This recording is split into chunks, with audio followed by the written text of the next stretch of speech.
And welcome back to the Clayden Principle for EPC Contracts.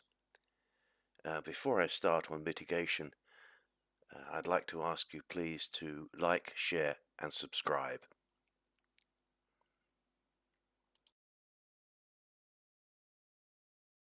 Definition of mitigation is the action of reducing the severity, seriousness or painfulness of something.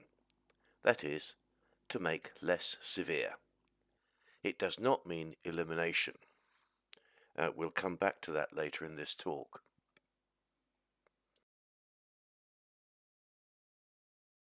Now there's a general obligation on parties to mitigate the effects of delay events, whatever the cause.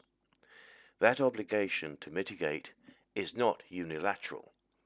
For example, and in our case where we talk about EPC contracts, the owner, the employer, has an equal obligation to mitigate effects, whatever the cause.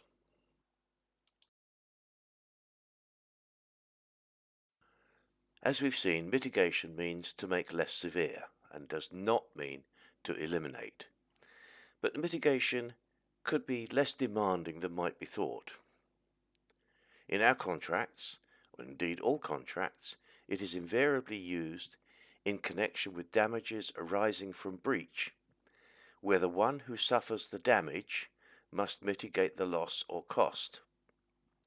His efforts at mitigation should not be so extensive that he increases his costs.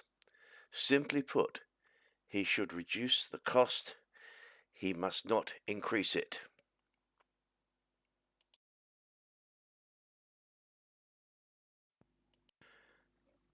Now some confusion may arise, as it is often thrown about in meetings where the contractor is delay and is told to mitigate the delay. In connection with the delay, whether a result of a contractor event or employer event, he does generally have an obligation to use best endeavours to recover, but he has no obligation to spend additional resources to increase the cost.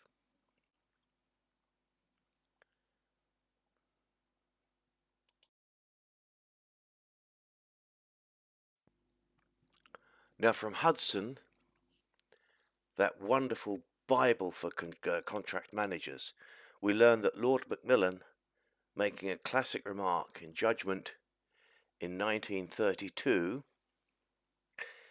where the sufferer from a breach of contract finds himself in consequence of that breach placed in a position of embarrassment, the measures which he may be driven to adopt in order to extricate himself ought not to be weighed in nice scales at the instance of the party whose breach of contract has occasioned the difficulty.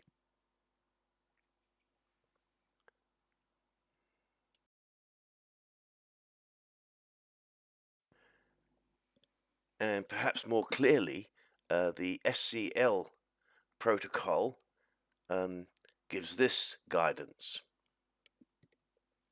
The contractor has a general duty to mitigate the effect on his works of employer risk events. Subject to express contract wording or agreement to the contrary, this duty to mitigate does not extend to requiring the contractor to add additional resources or to work outside its planned working hours. The contractor's duty to mitigate its loss has two aspects. First, the contractor must take reasonable steps to minimize the loss.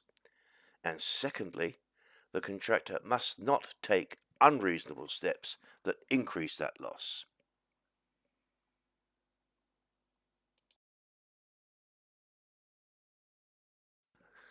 Again, and as always, thank you for watching. Please like, share and subscribe. And there are some links to other videos from me appearing on the screen. Thank you again.